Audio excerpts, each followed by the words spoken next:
je suis une personne constamment en dualité. Constamment en dualité, comme s'il y avait deux mondes à chaque fois. Un paradoxe humain. Comme je dis, je suis très hypersensible, très émotionnelle.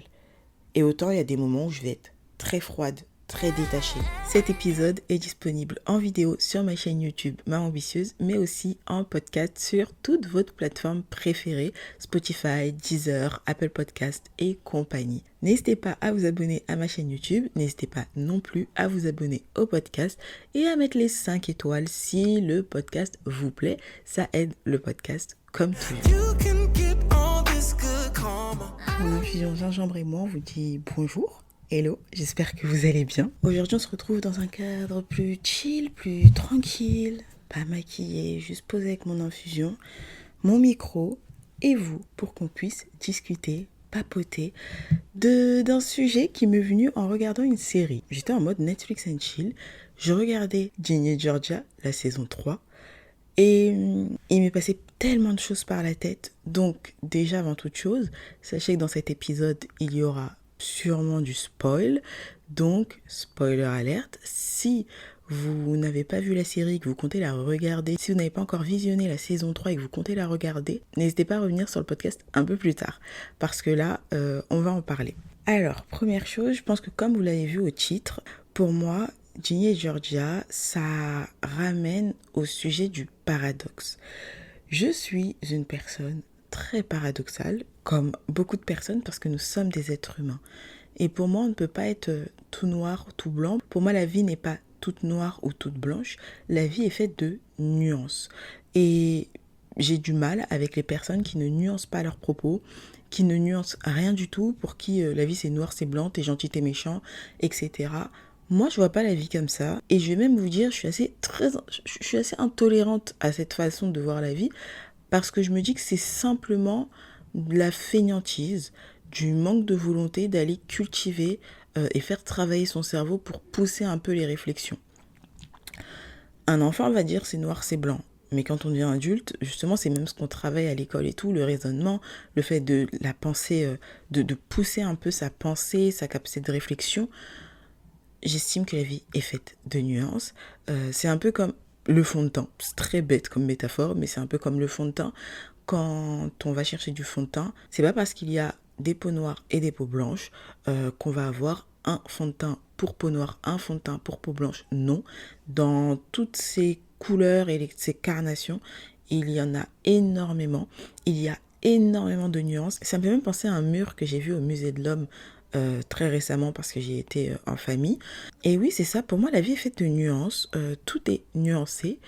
Et donc on va en parler aujourd'hui de ce fameux paradoxe, d'à quel point je suis paradoxale. N'hésitez pas à me dire vous en commentaire à quel point vous êtes paradoxal, sur quel sujet, etc. C'est parti, on démarre. Pour vous faire déjà un récap de la série Ginny et Georgia, c'est l'histoire d'une maman et de sa fille. Enfin, elle a 2 enfants, mais Ginny et Georgia, c'est le nom de la mère et sa fille. Donc, Georgia est blanche. Elle est devenue maman à 15 ans. Elle a eu Ginny à ses 15 ans, qui est métissée et qui a un papa noir. Elle a également eu ensuite un autre enfant qui s'appelle Austin, qui est un petit garçon, qui lui est blanc, qu'elle a eu avec un papa, un homme blanc. Et voilà. Georgia, en fait, c'est un profil qui a grandi dans une famille déstructurée, une famille complètement chaotique, un schéma familial très chaotique, et qui a décidé de s'en aller pour vraiment essayer de construire la vie de ses rêves, etc. Et en fait, en partant, donc elle part de rien, elle part de zéro, elle rencontre des hommes sur son chemin, il y a toujours des hommes, en fait, dans ses histoires. Et parce qu'elle se raccrochait à ça aussi pour vivre, pour survivre. C'était un peu son fonctionnement, son mécanisme, toujours être en couple. Et en fait, Ginny va naître donc aux 15 ans de Georgia. Et elle va tout faire pour lui donner tout ce qu'elle peut, mais elle part de rien. Donc il y a des moments où ils vont dormir en voiture, il y a des moments où elle va voler, plein de choses comme ça. Et on va en arriver également à des meurtres. Notamment, il y a un de ses maris qui était riche et qu'elle avait aperçu regarder Ginny ou commencer un peu à se rapprocher de Ginny, vouloir la toucher, etc. Et donc, son réflexe et son instinct protecteur de maman très, très protectrice a fait que elle a tué cet homme. Et à chaque fois, elle change de ville. Faut savoir que ces enfants, elle les appelle, si je me trompe pas, comme les villes de leur naissance. Georgia, Ginny pour Virginia, quelque chose comme ça. Et Austin parce qu'il est né, je crois, à Austin. Je crois que c'est ça, mais bon, n'hésitez pas à regarder la série pour pas que je dise de bêtises, n'hésitez pas à me corriger en commentaire. Et donc dans la première saison, on retrouve un peu la, ils arrivent encore dans une nouvelle ville, une nouvelle école, donc ils passent leur temps à s'inventer. En fait, elle passe son temps un peu à s'inventer une histoire. Dès qu'il y a un problème dans une ville, elle change de ville, elle les met dans une nouvelle école, elle s'invente un peu un personnage, etc. Et Ginny, ça ne l'aide pas à se construire. Et d'autant plus, en plus qu'elle est métisse, elle a une maman qui est blanche, un papa qui est noir, mais qu'elle ne voit pas tout le temps. Donc elle va être beaucoup en recherche, en crise identitaire en fait, à ses 15 ans. Ouais, à ses 15-16 ans. Elle va être en crise identitaire, elle va commencer à se faire du mal, etc. Et à rencontrer aussi des nouveaux amis, un amoureux, plein de petites choses comme ça. Et Georgia aussi, elle va essayer de s'intégrer dans la ville, de s'intégrer dans la ville et compagnie. Elle va se marier au maire, Austin va se faire des amis, mais bref, il y a plein d'autres péripéties qui vont arriver. Et en fait, dans cette série que moi j'ai énormément aimé, j'ai attendu la saison 3 avec impatience. Mais vraiment, ça fait des mois et des mois et des mois. Depuis l'année dernière, ils mettaient sur Netflix, oui, la saison 3 sortira bientôt disponible. Leur bientôt disponible, ça a duré un an. Donc voilà. La saison 3 est sortie, j'ai hâte de la saison 4, mais apparemment elle sortira en 2027, donc j'ai le temps de... Ouh, voilà. Et dans cette saison, à un moment donné, en fait, dans cette saison, j'étais limite en train de vriller parce que je me disais, mais c'est incroyable à quel point tout est paradoxal. Vers la fin de saison, on arrive sur le personnage de Maxine. Dans cette série, il y a des personnages principaux, mais il y a aussi beaucoup de personnages secondaires, notamment les amis de Ginny, leurs parents. Et même dans ces personnages secondaires, tout est nuancé. Chaque personnage est nuancé. Et dans cette série, il n'y a, pour moi, il n'y a pas de méchant ou gentil. Il n'y a que de la nuance. Je vais commencer par Maxine, qui était la meilleure amie et c'est elle qui l'a accueillie c'est elle qui l'a accueillie un peu dans l'école, etc. C'est un profil très extraverti, généreuse, qui donne beaucoup, beaucoup, beaucoup. Limite un peu avec des tocs, très donneuse, d'accord? Elle est dans un club de théâtre, elle fait du théâtre, elle aime chanter, de la comédie musicale et tout. Bref, très spontanée, très donneuse, très généreuse, très amicale. Et elle a intégré Ginny et elle l'a intégrée au groupe d'amis et tout. Et là, dans cette saison, on la retrouve différente. Spoiler alerte. Le jour de son mariage, Georgia va se marier avec le maire de la ville et elle va être arrêtée. C'est comme ça que la saison 2 se termine. Elle va être arrêtée. Et donc, il y a tous les invités. Et ça, en fait, à l'école, Maxine va le raconter. Dès que Georgia va tourner le dos, Maxine va le raconter à toutes les personnes autour d'elle ou les personnes qui vont venir à la table et tout. Et à ce moment-là, on va se dire, ouais, mais c'est insupportable. On peut être amené à la détester, à pas supporter son personnage. Trop excentrique, trop, etc. Elle est trop, vous allez comprendre par la suite. Et on arrive vers la fin de saison où on la voit, où, en fait, tous ses amis la lâchent. Elle essaie d'être présente pour Ginny, elle lui envoie des messages, mais Ginny n'est jamais là. Ginny va avec d'autres personnes. Sachant que Maxine, elle a un frère jumeau. C'est ce frère jumeau dont Ginny est amoureuse. Enfin, ils sont amoureux tous les deux, hein, mais ils se sont séparés parce que son frère jumeau, lui, il est Marcus, lui est en dépression. Et donc, il a préféré se séparer de Ginny pour ne pas la faire souffrir, on va dire. Mais ils se voient toujours. Et donc, Ginny voit Marcus. Ginny voit les autres amis qui, initialement, étaient les amis de Maxine, puisque Ginny, à l'époque, n'était pas dans cette école. Et là, on voit Maxine qui se retrouve seule. Et... mais qui ne dit jamais rien parce qu'en fait on comprend que dans son enfance sa mère lui a appris à ne dire rien. Elle demande conseil à sa maman, oui là je me sens pas bien, mes amis je comprends pas, etc. Et sa mère lui dit ne dis rien, laisse, ne parle pas de tes émotions. Et elle va faire le contraire, mais au final ça va lui faire du bien d'enlever ce poids, mais elle va se retrouver seule. Et en même temps on va avoir, moi en tout cas j'ai énormément d'empathie pour elle à ce moment-là parce qu'en fait elle donne et personne ne se soucie d'elle parce qu'elle donne tellement et on la voit tellement souriante, joviale, que personne ne se demande est-ce qu'elle va bien en fait. Et ça m'a fait mal au cœur. Et d'un autre côté, au début, elle m'agaçait énormément de par le fait qu'elle raconte tout le temps, etc. Ou qu'elle va être très très réactive. Et en fait, moi, je la vois vraiment comme le profil hypersensible de la série, l'hypersensible extravertie, la people pleaser, celle qui donne tout, celle qui passe son temps à donner en fait et à ne rien recevoir. Donc ça, c'est par exemple le personnage de Maxine. Et je trouve qu'il est très nuancé. On va avoir Ginny. Ginny qui aussi est très nuancée, qu'on peut fortement apprécier parce qu'elle va tellement défendre sa mère, mais elle va en arriver à un point où elle va devenir manipulatrice. Elle va avoir des moments où des fois, je la comprends pas. Et je me dis, elle est juste insupportable. Ou des fois, je la trouve très, très ingrate. Et à d'autres moments, je la trouve touchante, blessée. Je vois que c'est un cœur meurtri, qui se cherche, en pleine recherche, en pleine construction. Et j'ai de l'empathie. À côté, on va voir la maman, Georgia, quand même ma préférée. Ma préférée parce que c'est vraiment ce côté maman prête à tout pour ses enfants. Mais vraiment à tout, quitte à commettre des meurtres pour ses enfants. C'est l'image qu'ils en ont fait. Et en fait, pareil, on peut ne pas l'apprécier parce qu'elle fait des choses illégales. Elle vole, elle ment, elle manipule, elle commet des meurtres. Mais en fait, si on analyse bien, tout est justifié. Et la dernière fois, j'en faisais même le débat avec mon mari en lui disant non, il ne faut pas commettre des meurtres et tout dans la vraie vie et tout. Mais là, dans la série, je trouve que tout ce qu'elle fait en soi, c'est justifié parce que. Mais je dis pas qu'il faut le faire, attention. Hein. Voilà, c'est vraiment là, on parle d'une série. Euh, mais pour moi, tout est justifié dans ce qu'elle fait, dans dans le sens où un homme va tenter tenter de faire des choses pas bien à son enfant, elle commet un meurtre. Sa belle-mère qui devient trop intrusive, qui lui manque de respect et tout, elle s'en va.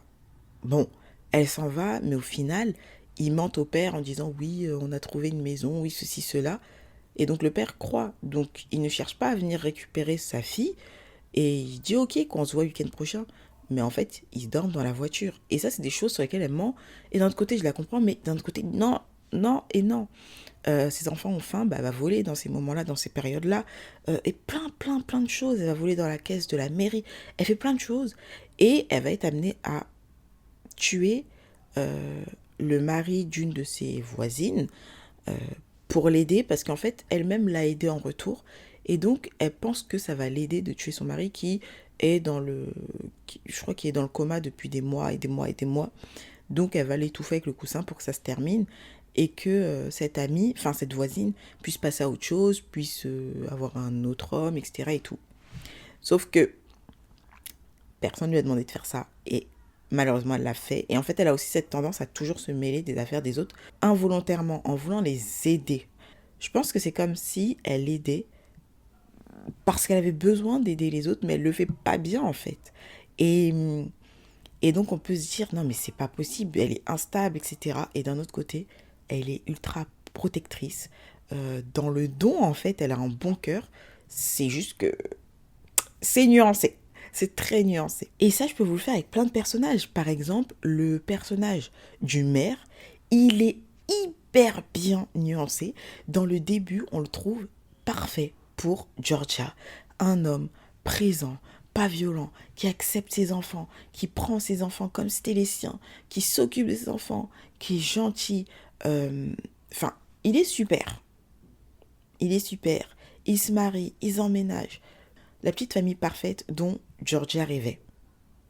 Et le jour où elle se retrouve en prison, petit à petit, avec ce qui se passe dans les médias et autres, là, ça devient sa carrière ou sa famille, son mariage. Et petit à petit, donc au début, on sent que... et en fait, c'est tellement bien amené parce que c'est pas directement qu'il change de face, ça se fait étape par étape. Et à la fin, il devient ignoble. Mais en même temps, on peut aussi comprendre, mais on peut aussi ne pas comprendre et se dire, non, tu l'as choisi, il y a plein de choses qu'elle t'a dit avant le mariage, etc. Donc, il faut aller au bout avec elle. Et puis toi, tu l'abandonnes, tu lui retires l'avocat de riche que tu l'as mis, maintenant elle n'a plus rien, elle peut aller en prison alors qu'elle a les 2 enfants, tu abandonnes les 2 enfants alors que tu les aimais bien. Plein de choses comme ça. Et donc, on passe de parfait à ignoble, avec des nuances, avec des moments où on le comprend, des moments où... Et ça, pour moi, c'est l'humain dans sa globalité. J'estime que je suis comme ça. Quand j'étais ado, on me disait tout le temps, oui, ah ouais, t'es lunatique. Mais c'est juste qu'on ne me comprenait pas et qu'on ne cherchait pas à me comprendre, qu'on ne posait pas de questions. Et moi non plus, je parlais pas. Je suis une personne constamment en dualité. Constamment en dualité, comme s'il y avait deux mondes à chaque fois. Un paradoxe humain. Euh, et je voulais vous faire un épisode sur ça. Je crois que je ne l'ai pas fait et que je me suis dit, bon, j'attends, je vais le faire. Et là, en voyant la série, je me suis dit, mais c'est parfait pour illustrer la chose. C'est-à-dire qu'autant je peux être, comme je dis, je suis très hypersensible, très émotionnelle. Et autant il y a des moments où je vais être très froide, très détachée, très... En fait, me protéger moi-même. Et dans ce moment-là, on peut aussi ne pas m'apprécier. Et c'est ok. C'est ok, dans tous les cas, c'est moi. Autant je vais être très ambitieuse, très visionnaire, très rêveuse. Et autant des fois, j'ai envie de rien faire et juste me poser, limite à être femme au foyer. Pendant 3 semaines. Et au bout de 3 semaines, je vais me relever et dire, ça y est, je vais changer le monde, je vais faire ci, je vais faire ça. Autant je vais être très empathique, autant je peux être hyper intolérante. C'est limite pour moi un de mes défauts d'être très intolérante. Je l'ai quand même beaucoup travaillé, mais il y a quand même plein de choses que je tolère pas et je pense pas que peut-être qu'en grandissant encore et encore, peut-être qu'il y a des choses que je tolérerais beaucoup plus. Mais c'est vrai que je peux être très intolérante face à la bêtise, très intolérante face à la médiocrité, face à plein de choses en fait. Mais je vais pas forcément le verbaliser. Alors que, alors que je le suis. Je le suis vraiment. C'est juste que je pense que sur les réseaux, par exemple, on ne le voit pas vraiment. Parce que comment le montrer. Puisque, par exemple, je n'aime pas, enfin, je n'aime pas me poser et me dire ah, là, aujourd'hui, je vais parler du contenu d'un tel. Ben non, j'en vois pas l'intérêt. Chacun fait ce qu'il veut. Moi, c'est pas mon fonctionnement de m'asseoir pour parler des gens et autres. Euh, Pourtant, j'aurais plein de choses à dire, hein, mais non, ça ne m'intéresse pas. Et ça ne va pas m'aider, moi, à évoluer ou autre, ou même vous. Enfin, j'en vois pas l'intérêt. Je peux vous faire passer des messages sans parler d'autres personnes. Et donc, c'est beaucoup mieux. Moi, en tout cas, c'est dans ma façon d'être. Mais il y a plein de choses, de personnes auxquelles je suis intolérante. Dès que ça me gonfle, je vais bloquer. J'ai aucun mal à ça. Un contenu qui me saoule, je bloque. Une personne que je n'apprécie pas, je peux bloquer ou me désabonner en 3 secondes. Un move qui m'a pas plu, je peux me désabonner ou bloquer parce que ça me gonfle. Et ça veut pas dire que je la déteste, ou il y a de la haine, ou il y a un conflit. Non, c'est juste que ça m'intéresse pas. Voilà, simple et efficace. Ou que voilà, le temps est passé et je suis très cyclique, très mood. Donc, dès que le mood est passé, je passe à autre chose et puis c'est comme ça et c'est ok. J'avais du mal à l'accepter avant, mais ça fait partie de mon être en fait. Donc, on l'accepte, c'est ok, on avance. Vraiment, une girly mood. Je suis pas une... Je ne fais pas partie de ces personnes qui vont suivre toutes les trends qui passent, etc. Je vais vous donner un exemple très bête sur le maquillage. Sur TikTok, on voit passer la trend 9 de e-makeup, la trend clean girl makeup. Et il y a plein de choses. Sauf que moi, je fais pas partie de ça. Moi, je fais partie juste de... Ça dépend de mon mood. Lundi, j'ai envie de me maquiller beaucoup. Mardi, j'ai envie d'être ultra naturelle. Mercredi, j'ai envie d'être une nappy girl. Jeudi, j'ai envie d'être sous perruque, sous braid. Vendredi, j'ai envie de mettre un foulard. Samedi, j'ai envie d'être en pyjama. Dimanche, j'ai envie d'être hyper bien habillée. Une modeuse, une fashionista. Ça dépend des moods et de mes jours. Et je vais avancer comme ça. Et c'est ok. C'est ok. Je ne vois pas l'utilité de m'imposer une mode alors que j'en ai pas l'envie. Et ça, c'est mon être, c'est moi. Autant, le lendemain, je peux être avec des choses qui font partie de la mode, qui sont en ce moment en tendance, mais ça ne me définit pas du tout. Donc, pour moi, tout ça, là, ce sont des nuances. Ce sont des nuances, des paradoxes que je peux avoir. Qu'est-ce que j'ai d'autre encore comme paradoxe ? Je peux être hyper organisée, mais je peux être hyper bordélique. Et ça, c'est un paradoxe. Au début, mon mari ne comprenait pas. Je m'organise pour tout. Mais je peux être bordélique, laisser traîner des livres à gauche et les laisser là et ne pas y toucher. Et pour moi, ça fait même partie de mon organisation. Je sais où mon livre est. Je sais qu'il est sur le bord du canapé depuis 3 jours.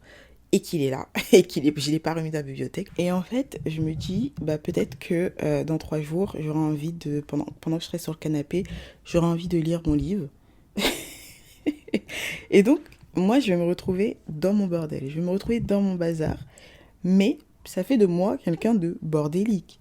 Pourtant, je vais être très organisée, organisée dans mes carnets, organisée dans tout, organisée dans ma vie. Je vais tout cadrer, tout très, très organisé, mais avec une grosse tendance bordélique à côté.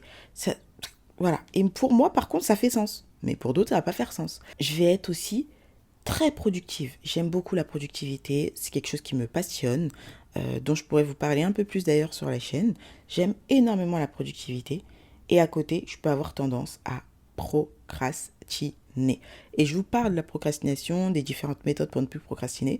Mais il y a des moments où je vais littéralement procrastiner. Et c'est ok. C'est ok. Parce que pour moi, encore une fois, nous sommes des êtres avec de la nuance. Nous sommes nuancés.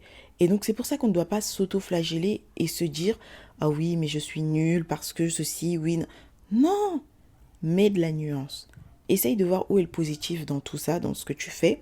S'il y a des choses qui sont négatives, oui, tu peux travailler dessus, tu peux changer, mais, mais, mais de la nuance. Ce n'est pas parce que lundi tu as fait une mauvaise action que tu es méchante. Et c'est ça aussi euh, dont on parle dans l'éducation. On ne devrait plus dire à un enfant tu es méchant. Non, tu es bête. Non, l'action que tu as faite a été méchante. L'action que tu as faite a été méchante. Cette action, c'était méchant. Mais toi, tu n'es pas méchant. Donc, je ne veux plus que tu fasses cette action. Ça, c'est le genre de choses que j'essaye de dire à mes enfants, d'inculquer à mes enfants, pour ne pas qu'ils se définissent par des mots et qu'il n'y ait aucune nuance dans tout ça. Oui, j'ai embêté ma sœur ou j'ai cassé son jeu, donc je suis méchant. Non, je veux pas que mon fils se dise ça. D'ailleurs, hier, il s'est passé un petit truc comme ça, là, où mon fils a découpé un bout de la guitare, un fil de la guitare de ma fille, euh, avec, bien évidemment, la complicité de son autre sœur. Et je leur ai dit, non, là, ce que vous avez fait, c'est pas bien. Donc, je les ai réprimandés, etc. Il y a eu Mais j'ai parlé avec eux, avec chacun d'entre eux, pour leur expliquer pourquoi c'était mal, ce qu'ils avaient fait de mal, et je me suis énervée. Mais je n'ai pas dit qu'ils étaient méchants. Par exemple, pour pas que ça reste dans leur tête et qu'ils s'auto-définissent par ça et qu'ils se construisent sur ces mots. Très souvent, on va utiliser un vocabulaire ou des mots sur nous qui ne sont pas adaptés. Avant, je pouvais dire oui, mais de toute façon, je suis lunatique. Oui, je suis bizarre. Oui, je suis pas gentil. Oui, j'aimais bien dire j'aime pas les gens. J'avoue, je le dis toujours. J'aime pas les gens. Non, c'est pas ça. Je suis hypersensible. Je suis ambivertie, mais à grosse tendance introvertie. Et donc, être avec des personnes, ça va m'épuiser, ça va me drainer, ça va me prendre mon énergie. Je suis très réservée. Je n'aime pas non plus être mélangée à trop de gens. J'aime bien ma safe place. Je n'ai pas l'envie pour l'instant ou forcément le besoin de me faire de nouveaux amis. Et si ça doit se faire, ça se fera naturellement. Mais sinon, c'est pas quelque chose que je recherche. Donc, oui, j'aime bien ma safe place, j'aime bien mon cocon et de ce côté-là. Et ça fait que c'est comme ça en fait que je vais me définir, mais pas forcément par je suis bizarre, je suis méchante, je suis ceci. Euh, non, je sais que je vais avoir tendance à être souvent intolérante, mais ça fait pas de moi un être intolérant. Non, parce que je tolère quand même beaucoup de choses, mais il y a certaines choses que je ne tolère pas. Et ainsi de suite. Donc, mettez de la nuance dans vos propos, ayez de la nuance même sur vous, le regard que vous portez sur vous, ayez de la nuance, ça peut aussi vous aider. Voilà ce que j'avais à vous partager aujourd'hui. J'avais envie de parler de chi, j'avais envie de parler d'une série que j'ai regardée, que j'ai beaucoup, beaucoup appréciée. J'ai vraiment aimé la saison 3. Hâte de voir la suite, s'il y a une suite. Et puis voilà. J'ai également regardé un autre film sur Netflix, mais bon, ça fera l'objet d'un autre épisode bien chill. Euh, et voilà. J'espère que cet épisode vous aura plu. N'hésitez pas à me dire, vous, quels sont vos paradoxes, comment vous vivez vos paradoxes. Est-ce que c'est compliqué pour vous ou pas du tout? Est-ce que cet épisode a fait écho en vous? Et encore une fois, n'oubliez pas de vous abonner à la chaîne YouTube si vous êtes sur YouTube ou au podcast et à mettre les 5 étoiles si vous êtes sous le format podcast. Moi, je vous fais plein de bisous. Je vous souhaite une excellente nouvelle semaine qui va commencer pour vous. Et puis, on se retrouve très vite. Prenez soin de vous. Bisous.